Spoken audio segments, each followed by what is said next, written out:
Now, this video is especially for Georgie, who's in third year preparing for his junior cycle, and he asked me to go through Blackberry Picking. I'll go through it really quickly. It's a poem that we are pretty familiar with. So it's by Seamus Heaney. Don't forget, you need to know the name of your poets. And it's a deeply personal poem about Heaney's experience of childhood. So that's one of the important themes, and that's mainly dealt with in the first stanza. But it's also a poem about something deeper and more profound, and that's the theme of change and how difficult change can be, and how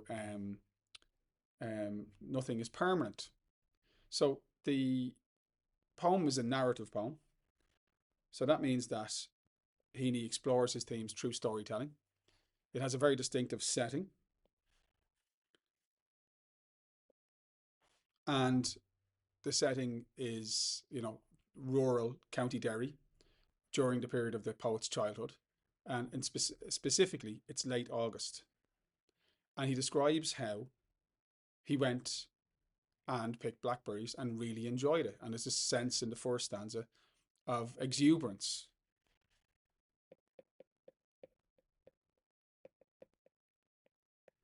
If you want to just say joy and happiness, say joy and happiness, because that's what exuberance means.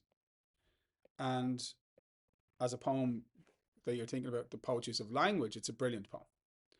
It has rhythm.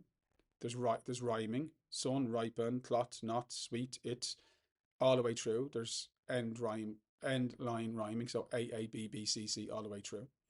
And there's meter, because each of the lines, late August, given, heavy rain, and sun, each of the lines has 10 syllabic beats. So it's written in iambic, pentameter, and don't forget what I told you. You won't necessarily have to talk about this or even need to talk about this in the exam. Just good to know. Meter means the beat. That's designed. Pent means 5. And iamb is a pair of syllables. Now again, it is a little bit more complicated than that, but for junior cycle, we don't need to worry. So basically 2, pair is 2. 2 multiplied by 5 is 10. So 10 syllabic beats in the line, and every line has 10 syllabic beats approximately. And there's rhyming at the end of the lines, so that gives a rhythm and a movement and a fluency to the poem. The poem is filled with examples of the poet's control over language. So he's a really good poet to prepare if you're talking about language. So there are similes, great examples of alliteration, sibilance, all the way through. Really notable examples of onomatopoeia. My favorite thing about the language in the poem is that 5 senses are appealed to, all 5, and that there is an underlying figurative and metaphorical meaning. There's also an excellent example of juxtaposition. The poem begins, late August, given heavy rain and sun, for a full week the blackberries would ripen. At first just one, a glossy purple clot. Love that quote there. Among others, red, green, hard as a nut. So that's really, really good writing by Heaney. You've got the little simile, hard as a nut. Sorry, no. That's a simile. So it allows you to understand what the berries, when they were not ripened yet, what they felt like. So that's a haptic image. And then you have the visual imagery of the glossy purple clots, and the colours then red and green. So you have purple, red and green. So that really does stimulate the visual sense. And clot is a noun, and adding the words glossy and purple, they are adjectives. And this is something that Heaney does in his poetry. He's very, very, very good at adding adjectives to nouns, adding detail to paint the picture for him. So the poem is painterly. You read it and you're immersed into the world of the poem. He then says, you ate that first one and its flesh was sweet. And again, you know, Georgie, that I recommend you learn that line. Its flesh was sweet. It's a beautiful example of sibilance, because you have the S, the S, the S, the S. Okay, those sibilance makes that line stand out. And again, appealing to the senses. So we have the haptic sense, we have the visual sense. Now we have the gustatory sense appeal to, because he's talking about sweetness. And that's the sense of taste.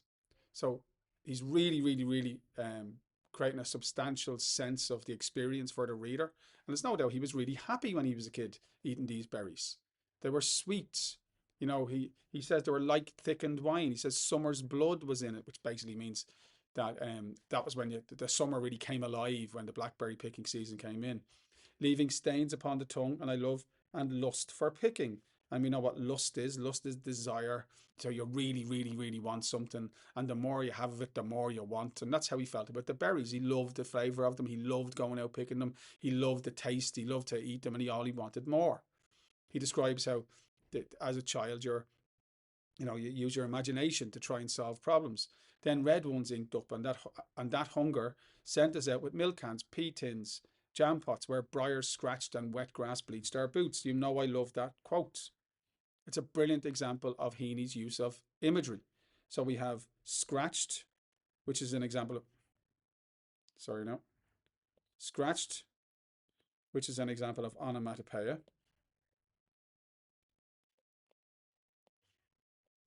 We have, again, the sibilants, so scratched, oh bloody hell, sorry. So we have scratched, and then grass, and then the S and the CH. So we have this internal kind of consonants, the ch sound married to the s sound. So consonants, sibilants, and then you have the bleached and the boots and the briars, alliteration. And you can see that these kids, they love these berries so much, and he loved the berries so much that he was willing to suffer to get them. And like, again, the haptic sense, you can nearly feel the scratch. You can hear the sound. So when that's onomatopoeia, that's a fourth sense appeal to. We have visual images. We have tactile or haptic images with the feel of the scratching, the feel of the berries hard as a knot in that simile. We have the gustatory sense appeal to with the sweetness of the berries. We have the aural sense appeal to with the sound of the scratching. And then, round hayfields, cornfields, and potato drills. Potato drills, it's a field where potatoes have been sown. We trekked and picked until the cans were full, until the tinkling bottom had been covered. Don't forget that's onomatopoeia as well. With green ones, and on top, I love this, big dark blobs burned like a plate of eyes. I'm not going to mark that now, but it's a gorgeous image. He's looking down at the berries. He's put in the ones that aren't ripe first, so to give them time to ripen up. And at the top are all the ones that are ready to be eaten. And he's looking at them, and it's almost like they're personified, and they're looking at him saying, "Come on and eat me." So he absolutely adored this time of his life. And we have this very, very, very clever little finish to this first stanza. Our hands were peppered with thorn pricks, our palms sticky as bluebirds, another little simile. Bluebird was a pirate. Pirates go out looking for treasure. The association of the simile is that obviously their Bluebird's hands were covered in blood when he was getting his treasure. Their hands were covered in the sticky juice of the berries. And the association is that the berries were valuable.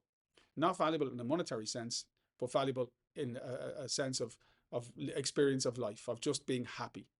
So it was an adventure. Kids pretend to be pirates.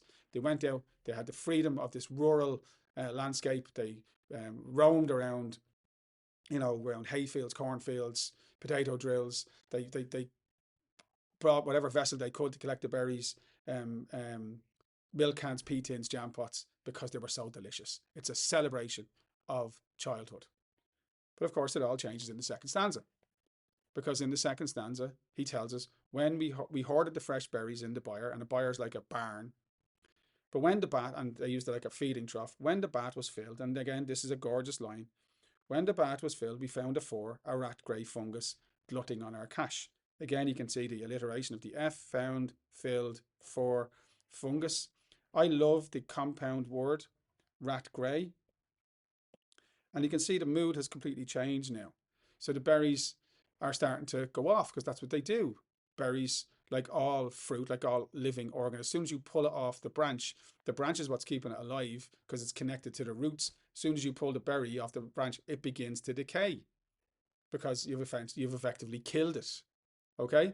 So he says, the berries that were so delicious are starting to turn.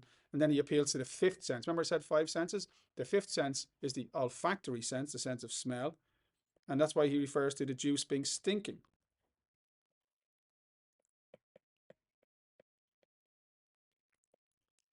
So the berries, which were so attractive in the first stanza, they were so delicious, they were burning like a plate of eyes, they inspired lust, There were glossy purple clots.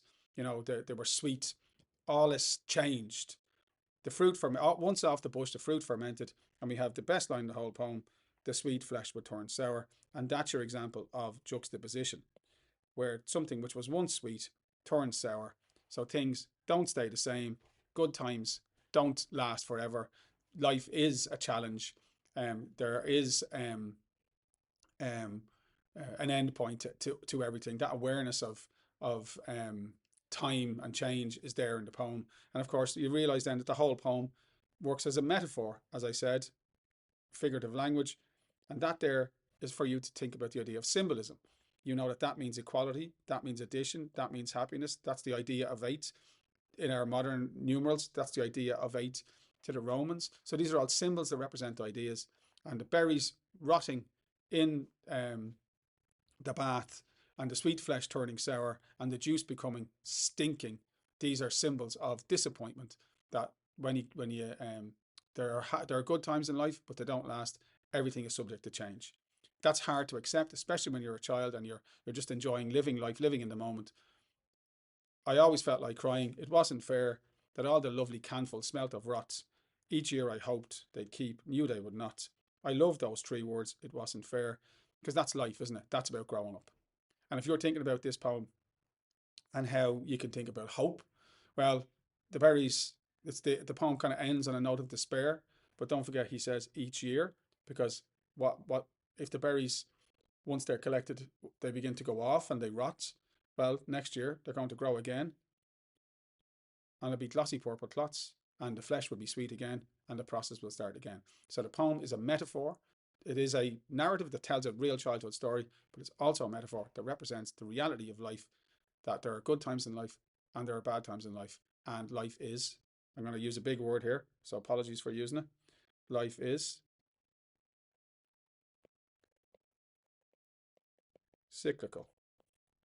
And that is hopeful, because it means that, yeah, although it's kind of a bit sad to think of good times ending, um, it's also reassuring to think that the good times will always come back if we're patient and we wait. So hopefully you found that, Georgie, of use to you. And thank you very much.